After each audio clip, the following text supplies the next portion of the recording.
Ang mabuting balita mula sa langit sa araw na ito.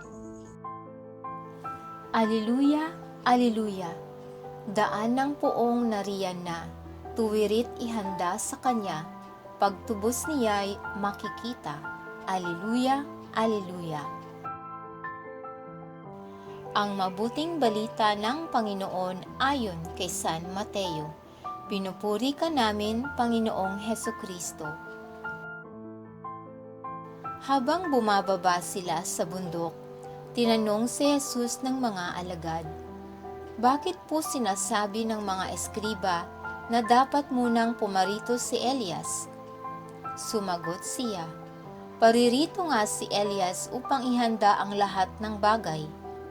Sinasabi ko sa inyo na pumarito na si Elias, ngunit hindi siya nakilala ng mga tao, at kanilang ginawa sa kanya ang gusto nila.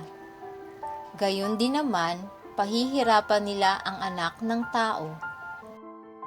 At naunawaan ng mga alagad na si Juan Bautista ang tinutukoy niya.